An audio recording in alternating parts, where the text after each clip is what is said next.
announcing the various activities that we have had and the activities which are forthcoming for the first quarter of this year, 2025. Marami tayong mga pinipursue, marami tayong mga bagay na isinasatuwid at marami rin tayong mga bagay-bagay na ina-advance para sa kagandahan ng Philippine cinema. Later on, we will have a Q&A in which we can share ideas in terms of the assessment of what is to come. So, unahin natin muna yung agenda natin for this afternoon. Ano i-cover natin this afternoon? This afternoon, we're going to cover the FDCP Quarter 1 2025 programs and activities, to be followed by the Film Philippines incentives and that of Create Philippines, and then the International Film Festival and market participation. Then Films for Restoration in 2025. We are really working hard on this to restore as many Filipino films as possible. And this is just the start, as we will discuss later on. And then the Filipino films awarded in the International Film Festivals in 2024. Plus later on, we will have the Q&A from our most beloved members of the press. Okay, umpisahan natin sa FDCP Quarter 2025, Quarter 1 2025 programs and activities. Ang unang-una nating anahin is yung cinematic na authentic, finding your voice in visual storytelling. This is designed for aspiring and practicing cinematographers in our country. We held this in cooperation with Mowel Fund. In Mowel Fund, for a series of so many Thursdays, the very generous Libriones gave a series of workshops for up-and-coming student as well as semi-professional cinematographers. This is again a joint project between Mowel Fund and the FDCP. This is part of our aim to train the technical aspects of filmmaking in our country, which is part and parcel of an even much larger program when we open our gates for international co-productions, thereby creating a body of technically equipped, if not excellent technicians kung papasok dito ang mga foreign co-productions. This is also to enforce the national registry as far as needs and qualifications for cinematographers. So in other words, we are opening this from students to semi-professionals. And we are very, very happy that a great number of them are not only limited to students here in Metro Manila, but also in the nearby provinces. Another aspect that FDCP wants to emphasize is we are not training only people here in Manila, but we want to reach as far as all the islands that we can possibly accommodate. Second, and this is so important and this is most encouraging, is the FDCP just had the Docs Connect, the TASCOMSI training of documentary filmmaking module. We just had this last week. This is again the thrust of FDCP this year, to develop two specific genres. That is documentary filmmaking and the second is animation. Sa pagwawakas ng 2024 at during the first half ng 2025, nakatutok kami sa documentary filmmaking. Why? Ito ay personal ko lang paniniwala ha. Alam mo Jerry, kung ever makakaroon tayo ng Oscar nomination, ang first Oscar nomination, feeling ko ito ay documentary. Feeling ko ito ay documentary because the Filipino documentary filmmaking is so skilled and the diversity of our culture added to the variety of possible topics to be covered in our country and accommodated by our culture really rich for documentary filmmaking. The Taskovsky group that came over here, they're basically from Europe and they found with great delight both student documentary filmmakers and professional documentary filmmakers with a richness and wealth of subjects to deal with. This is not just a 5-day program, this is a year-long program. Hopefully, susundan namin yung mga dinedevelop na documentaries na yan. And hopefully, by 2026, we will have a documentary film festival. Okay, developed from all these seed projects. Pero, hindi lang ito ang documentary na tinataguyod ng FDCP. Soon, it's already on the final phases. Okay, FDCP commissioned or gave a grant to Baby Ruth Villarama, okay, to come up with a documentary on Eddie Romero. We may launch this sometime in September, a documentary of the 100 years of Eddie, 100 years birthday of Eddie Romero, celebrating him as a national artist. And if plans go right, we will do even more documentaries. We are hoping that eventually we can have a documentary for each and every national artist for film and broadcasting. Okay? Para merong recorded, proof ng importansya ng mga contribution nila. Last year we honored them, okay, during the Philippine Film Industry Month. Pero now we're going to hopefully support them with documentaries. Going hand in hand with this, we also launched the National Artist Grants. Okay, the National Artist Grants. Ano itong National Artist Grants na ito? You can be given as much as 2 million for any work, research, whether it is creative or research-oriented, focus on any of the national artists for film and broadcasting. Right now, I know that there is a proposal for a book on Gerardo de Leon, and there are even incoming proposals for a book on other national artists. Meron ng alam kong pine-prepare na mga books pa rin, okay? And then hopefully, if plans go right and negotiations are eventually settled and proposed, there'll be more books on national artists and documentaries on Philippine national artists. Going hand in hand with this later on is the restoration of their films. Okay, i-restore natin yung mga films ng mga Philippine national artists. Now, itong Kalskowski is just the first step. Ito lang ang first step to encourage and develop Philippine documentaries. Alright? And then later on naman, animation naman ang babanatan namin. Okay, animation and mixed media, which is live action and animation. Because of the wealth of talent also in animation.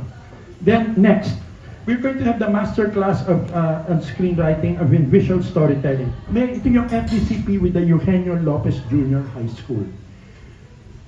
For some of you have been around for time, remember that ABS-CBN used to sponsor this school called the Eugenio Lopez Jr. High School.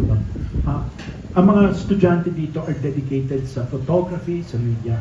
Medyo tumamla yan noong nawala ang franchise ng ABS-CBN. Pero na-realize ko, nung chairman pa ako ng College of St. Benilde, na karamihan ng mga scholars ng College of St. Benilde galing sa skwelang ito. Tapos nung binisita ko ang skwelang ito, na-discover ko na karamihan ng mga estudyante dito galing talaga sa hirap. Okay, galing ito sa hirap. Paano galing sa hirap? Ito ay mga anak ng mga tindera, anak ng mga tricycle driver. At alam natin na they cannot afford college education.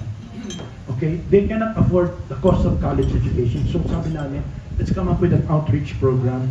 We'll start with Eugenio Lopez. Okay, we are already having this script writing workshop with them, and visual storytelling, of which Pepe Jokno and Jules Catanyag are going to be the mentors. Okay, and this is dedicated, this is for free for these junior and senior high school students. Kapag successful ito, marami pang mga junior and senior high schools na karamihan ng estudyante, mga mahihirap, mag-free workshop kami.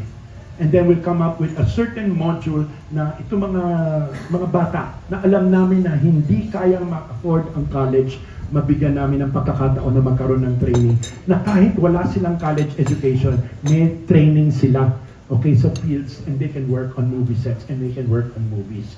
And hopefully, malay natin, baka we may get funding for scholarships to be given to these outstanding students in schools of their choices.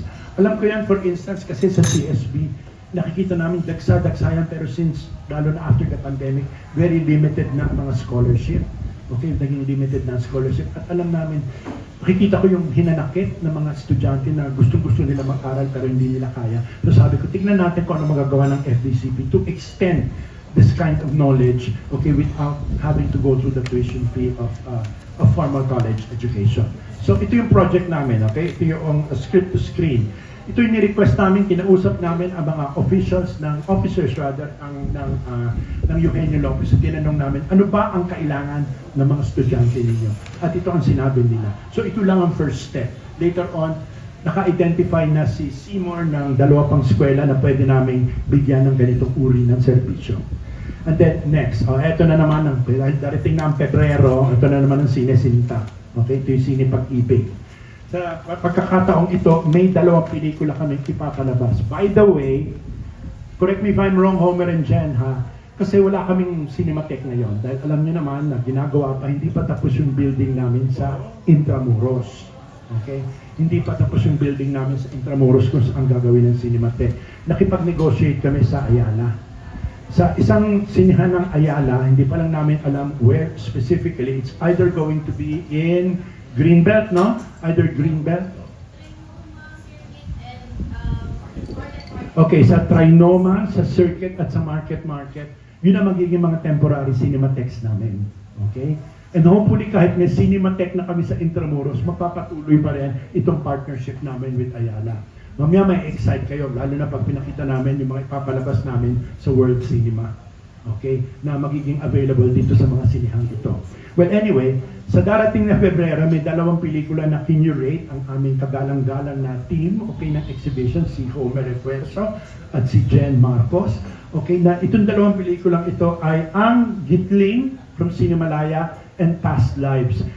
Di ba may similarity ang 2 pelikulang ito? May tangential similarity itong 2 pelikulang ito. And we're going to show them. Magkano ang ticket dito? 200 pesos ang ticket na ito. Okay, for Gitling and Past Lives. These are 2 of the most beautiful films I've seen last year. Okay, and you know, that's that whole element of romance involved. And then, moving on, okay, eto na yung mga pupuntahan ng mga sinusuportahan naming mga Filipinos who are going to film festivals. These are mostly filmmakers, film producers, and kids. First is the IFFR Pro Rotterdam Film Lab. Okay? Miss Rika, ilan ang pupunta sa Rotterdam? Would you know? For the lab, may 2. So in other words, there will be 2 which are sponsoring for the laboratory of Rotterdam. Okay? And then there are also other venues, mga iba't ibang exhibition ng panahon na yan. And then ito, of course, is the Berlinale Co-Production Market, the visitors program. There are also 2, no? Who are going, we're 3. Sino yung 3, Rika?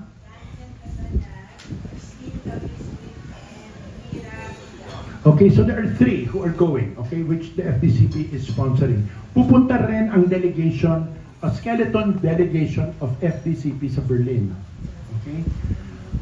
I guess as you all know, we have reason to celebrate sa Berlin kasi nakapasok si Antoinette Hadaone in the Generations program with her work Sunshine. This is the 2nd major festival that Sunshine was invited. The first was TIFF, okay, the Toronto International Film Fest, and now nakapasok ang Sunshine sa Berlin. So it's very exciting because as you know, if meron chance tayo mapansin ng Oscar, it has to pass through the 2 Class A, okay, film festivals. So far, Sunshine na nakapasok, which is really an exciting success for Antoinette Hadaone and Maris Racal. No, it's not in the competition. It's in the exhibition. It's Generation. Generation is the program which deals with stories about kids. Okay, stories about young people. Okay, it's not in competition. Okay, hindi natin alam kung may nakapasok pang iba kasi I heard may mga but I know I'm sure of Sunshine na nakapasok. So, may pupunta kaming delegation sa Berlin, okay? It's just a skeleton delegation, and we're there also to acquire films for our World Cinema series. All right. So, how many are going to Berlin? Just 4 of us, and not even going to Berlin because I don't like the cold. Okay. There's just 4 people who are going to Berlin. But more important than that is we're going to present, okay, the curation of World Cinema. Ay, super excited kami rito. Pag nakita niyo itong mga pelikulang ipapalabas namin from March 5 to 19, yung mga cinema enthusiasts matutuwa. Usually kasi, we try to acquire, okay, the franchise to show these films because we know walang mainstream distributor na kukuha na mga ito. Okay? And if you see these films, my goodness, they're the Oscar nominees. Okay? They're the Oscar nominees. Can we show them now? But it's March 5 to 19. We have The Seed of the Sacred Faith. Okay. The Seed of the Sacred Faith is showing. This is Germany for the Best Feature Film. Okay, Best International Feature Film. Another nominee for Best International Feature Film, which are showing this beautiful animation from Latvia, Flow. I love this film. Okay, this beautiful animated film from Latvia, Flow. Kaya nga iniisip ko, Alan Jones, can you imagine kung ang Latvia nakapasok sa Oscars? teka muna, kailangan yata, hindi ba, tatagan natin ang medyo, hindi ba? And it's an animated film. Ang ganda ng animation nila, iba ang mata ng animation nila. And then there is the Homie, okay, which is also, this was with Berlinale, okay, which was taken from the Berlinale. And then from Cannes, we got a movie called Bird, okay, next slide, now Bird. Then Black Dog, okay, and A Traveler's Needs, and Young Hearts. Okay, all these all these films gained recognition and created noise in the various film festivals, whether in Berlin and in Cannes. And FDCP got them so that you can get to watch them. Okay, I mean, cinema enthusiasts can get to watch them. Homer, magkano ang ticket sa World Cinema? 250 po in Manila and 200 pesos in the regions. Okay, 250 pesos ang ticket here in Manila and then 200 pesos sa regions to be shown in, this is all over Sayap, hindi lamang sa Ayala, in various cinemas all over Metro Manila. So, we have this beautiful festival. Kung talagang mahilig kayo sa pelikula at diehard kayo, ito yung pagkakataon ninyo to see these internationally recognized films. Okay? Then, next slide. From March 28 to March 29, we're going to again revive Cine Kabataan. Enjoy kami dito. Super enjoy kami dito. Ito ay mga short films which are made, okay, by kids all over the country. Dati kasi hanggang 30 years old ang cut-off. Binaba ko ng 23 kasi 30 years old, may apo na yon, ano? Hindi ba? Sabi namin, hindi kasi nabaliw-baliw ako kasi yung ibang sumasali na 30 years old, yun ang galing na ng sinimula. So, paano ginagawa itong kumag na to dito? Parang unfair. Okay, so binaba namin hanggang 23 years old. Alam niyo, ang masaya niyan last year, ang best film came from the region, from Nabunturan. Di ba? And this gives impetus to our young regional filmmakers to really be excited about making films and creating stories about their regions. Di ba? Hindi naman lang Maynila ang Pilipinas eh. So, ang ganda to encourage them to do that. And this, we start with Cine Kabataan, which is going to be on March 28 to March 29. May laboratory din to.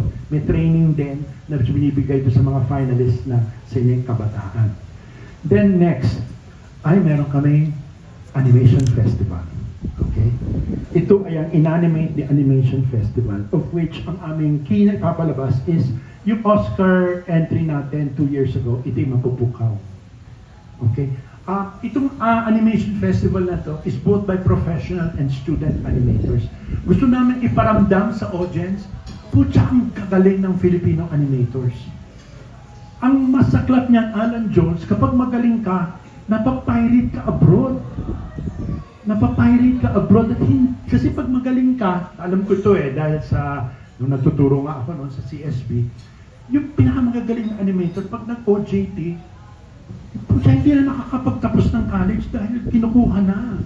So sabi namin, we should really encourage Filipino animators to do films and to create Filipino animation na may laman. And si Carl Papa, ang galing nito ang galing nito na nag-push ng animation So can you imagine if we do, parang flow ng Latvia, di ba? O kaya yung Memoirs of a Snail, okay na. Oo, ang gaganda ng mga animation. Can you imagine ang mga kwentong pwedeng gawin ng Pilipino? So, pupush namin ang Filipino animators. And then, March 2025. Ito masaklap. Papublish na namin yung results ng research na ginawa ng Lasal. No, kumuha pa sila ng data. Kasi yung DLSU research team, kailangan ipasa muna nila yan doon sa pinaka-authorities ng research sa Lasal if it is suitable enough for publication. Tapos, it's going to be available worldwide yung publication natin. Alam nyo, pag nabasa nyo yung mga resulta ng publication, madidismaya kayo. At alam natin kung gaano kalalim ang problema ng Philippine movies. Okay? And I think, that was very well also attested by the Metro Manila Film Festival. Okay? So, kailangan nating pag-aralan ito. And the best way to solve a problem is to know the problem. And not merely to speculate, but to have scientific data in order to prove the ins and outs of the problem. Ipapublish na namin yan. This is going to be available in limited hard copies, but it will be available online. Okay, complete with statistics and the likes. Okay, this is going to be in March 2025. Tapos, uusapan natin ang mga Film Philippines incentives and Create Philippines incentives. Okay? Can we have the first slide? Ito yung mga incentives na ibibigay namin sa mga iba't ibang producers, both locally and abroad. Okay? Yung Film Philippines incentives, meron tayong film location incentive, yung FLIP. Alam namin lahat, alam na ito ng mga iba't ibang producer. Kapag nag-shoot ka rito at nag-apply ka dito at na-aprubahan yung project mo, may 20% rebate sa ginesta mo sa mga locations. Okay? 20%. May cap, ano ang cap nito? Ano? 25. Okay? Alright. Oo, depende sa curtain. 25 up to actually 25% cash rebate. 25 million per project. Okay? It can go up to 30 kung yung pelikula mo nagpapakita ng kultura ng Pilipino. Okay? And then the International Co-Production Fund, the incentives up to 10 million per project. Okay? Pwede kang bigyan ng up to 10 million per project. Ito yung co-production between the Philippines and another country. Marami nang gumagamit nito. Pero siguro ang isang addition natin dito na idinagdag, yung grant kailangan palabas mo sa Pilipinas. Okay? Kasi na-realize namin na may mga binibigyan ng co-production na hindi na ipapalabas dito. Pero idinagdag namin yung requirement that you have to, not a regular exhibition, but you have to show it. Filipinos have got to see it. Okay? And then, eto na rin, yung mga application, baka this is important for us to disseminate, okay? The Film Philippines Incentive Program should have 2 cycles, and andito yung mga dates na pin-provide, okay? Yung cycle 1 is from January 27 to February 21, and we will announce it on March 2025.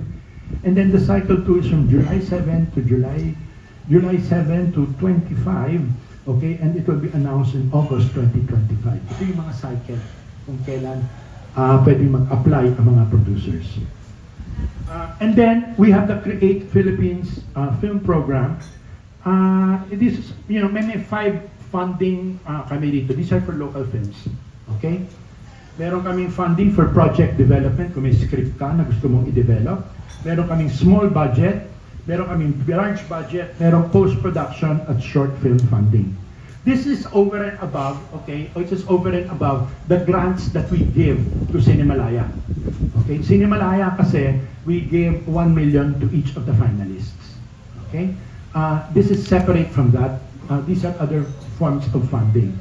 Mamaya may di-discuss ako yung pinapakulo namin na isa pang programa, okay, which is the incubation program. Ano yung incubation program? We are encouraging scriptwriters to give original ideas, and then we will develop, okay, we will select some, and we will help develop them, then we will pitch it to producers. Tapos kung may pera pa kaming mahingi sa iba't ibang mga senador ng ating bansa, ima-match fund natin. Kung kunyari, yung isang producer, kunyari ang Regal will invest 10 million, we're gonna match it with another 10 million. Okay, based on a screen. Pero ang basic qualification dyan, it must be Filipino in theme, but of global quality. Okay? Ang mga peg namin dyan is How to Make Millions Before Grandma Dies, mga ganun tipo na, or ilang past lives na still culturally rich but has international appeal. Okay? We're working on that. That's why we're meeting the stakeholders tomorrow to discuss the possibility of the incubation programs. And then, ito yung iba't ibang pupuntahan naming International Film Festival and market participation. Unfortunately, I can announce it now that we can no longer join the postponed MIFF. The MIFF will be held sometime March, but then it is too close to the Hong Kong Film Mart. And yung gastos, yung limited na gastos. So unfortunately, we could not make it. Alam nyo, sayang, dapat ngayon ang alis natin, ano? Dapat ngayon ang alis namin kung di nagkasunog sa LA. Napag-agree na namin sumama si Paolo Villaluna na Director General ng FAP, pati si Dingdong Dantes kasama, Sa aktor kasi may mga meeting na kami dapat with the Screen Actors Guild, with the Producers Guild, with PhilAmerica. Wala, kasunog. Nung ginawang March, medyo gahol na sa oras dahil sa nakadikit na sa iba't ibang mga pupuntahan naming festivals. Ito yung mga international film market namin pupuntahan. Okay?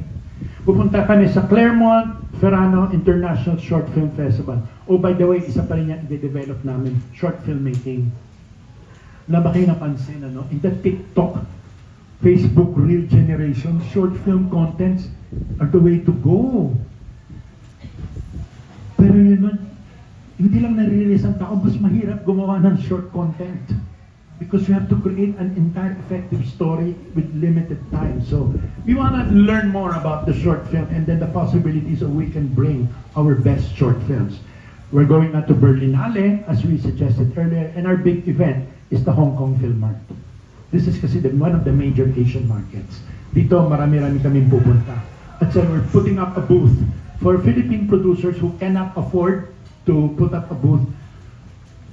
Viva lang yata ang may sariling booth among producers. No? So we're putting up a booth for others to be able to use the Philippine booth if they want to sell or buy films. Okay? And then, eto, I'm very excited about this, yung mga films for restoration namin. By the way, before I go into that, unahan ko na, binigyan kami ng gobyerno ng pera to buy a restoration machine. Okay? So we can restore our films here in our country. Pagkabili nun, ang next step is to train Filipinos how to restore films. Baka magpasok kami ng mga French guys, French specialists to come over to teach Filipinos how to restore films. Pag nandito na yung restoration machine, ang dami natin ma-restore kasi we're saving money kaysa magpadala natin abroad. At saka, ako bilang isang biktima na I realized that 60% of my films are lost. Okay? So di namin ginawa, 60% are irretrievable. And let's not continue that problem in the generations to come. Let's save what we can save right now. For instance, I already got the assurance of Regal na lahat ng Ismael Bernal, lahat ng mga Lino Broca ng Regal and other selected, ipapa-restore namin. Okay? So that could be readily available with walang halos cost sa producer. Pero sa ngayon, ito, next slide, ito yung mga aming i-restore na pelikula na naka-line up. Una yung Death Was a Stranger by Bert Avellana. Remember the most important Visayan film of that time, of Gloria Sevilla, Balisa Kinabuhi? I mean, we cannot lose this film because this is a landmark of Cebuano filmmaking. So, Balisa Kinabuhi, we are restoring. And then, finally, ma-restore na ang Sister Stella L. Okay? And hopefully, pag na-restore ang Sister Stella L, there is a major festival which is interested in showing it. Okay? Baka rin yung isang Lino Broca, yung Ora Pro Nobis, ma-invite din sa isang major festival. Okay, so exciting yan. Okay, so isa naming thrust ngayon yan, pinaglalaban namin ng more film restoration. At ang maganda naman, our government believes in the importance of restoring. Na like nung nakakausap kami, nagulat nung sinabi namin na Diyos ko, halos walang natitira sa pre-war films natin. Natira poster. Di ba? Up to now, wala ni isang kopya ng Dalagang Bukid ni Nepomuceno. And that's really, really sad. Oo. Then, eto yung mga nanalo ng Filipino films awarded the international festivals in 2024. We'll just go through them because these have been helped by the FDCP. There is Hito of Stephen Lopez, which is an animated film. Coolie Never Cries, okay, which was in Berlinale. Cross My Heart and Hope to Die of Sam Manaksa, which is also at the Regard Saguenay International Film Festival. The much regarded Gospel of the Beast by Sharon Dayo, which won the best film at the Bali International Film Festival and the Golden Star Award at the Ho Chi Minh International Film Festival. All the Wasted Space, okay, by Chris Brinas, which won the Golden Reel at the BC Film Festival. And then Huling Palabas, okay, Huling Palabas, which was a Cinemalaya entry of Ryan Machado, which also went around in the various film festivals. And there's more. There's Tale of the Land, okay, Viet and Nam, which is a co-production of the Philippines with Vietnam. Vox Humana by Don Josephus, okay, and Rafael Ebihan. And then Blue Room ni Maandang Lasan. Ito yung ganyang karami ang mga pelikula, ganyang karami ang mga pelikulang Pilipino na napaparangalan abroad na hindi masyado nabibigyan ng pansin sa ating bayan. At ang masaklap pa niyan, ilan dyan ang napanood ng mga Pilipino. So we want to make this accessible to the Filipino audience. So, ito yung aming mga pinaplanong aktibidades sa mga darating na panahon. Hopefully, by July of next year, makakalipat na kami sa bago naming offices. Hindi namin actually offices yun. It's actually the Philippine Film Archive Vault. Okay? It's a 3-story vault where ando doon lahat ng mga old films. Okay? Ando doon din yung bagong Cinematheque. Parang squatter lang kami doon sa Intramuros. Okay? And we're gonna have a very big opening celebrating that. Right beside it is, ano yung pangalan ng park? Oh, yung Baluarte de San Diego. Okay, doon kami makakaroon ng open air screenings. Okay, sa tabi sa park right beside it. That is to encourage people. By the way, sa namin pinaplano yan, kung ang tao ayaw pumunta sa sinihan, ang sinihan ang pupunta sa tao. We work out kami sa LG. Yung mga ginagawa dati, yung mga sa mga park na meron may mga napapalabas ka, gagawin namin yan to bring back the experience of watching films as a community. Okay, because hopefully that will bring people to see the value of films. Okay, in terms of whatever. Okay.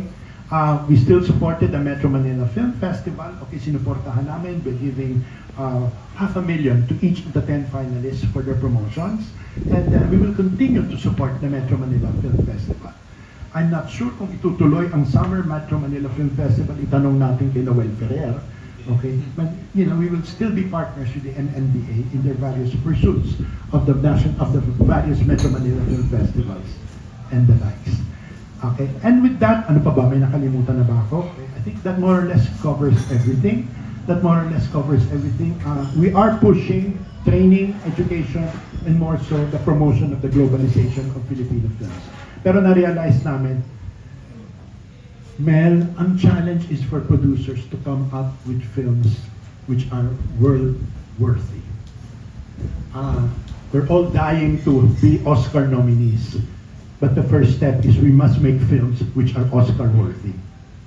No amount of promotion can sell a film which the world is not interested in. You have to create good films, and that's our challenge to producers. All right.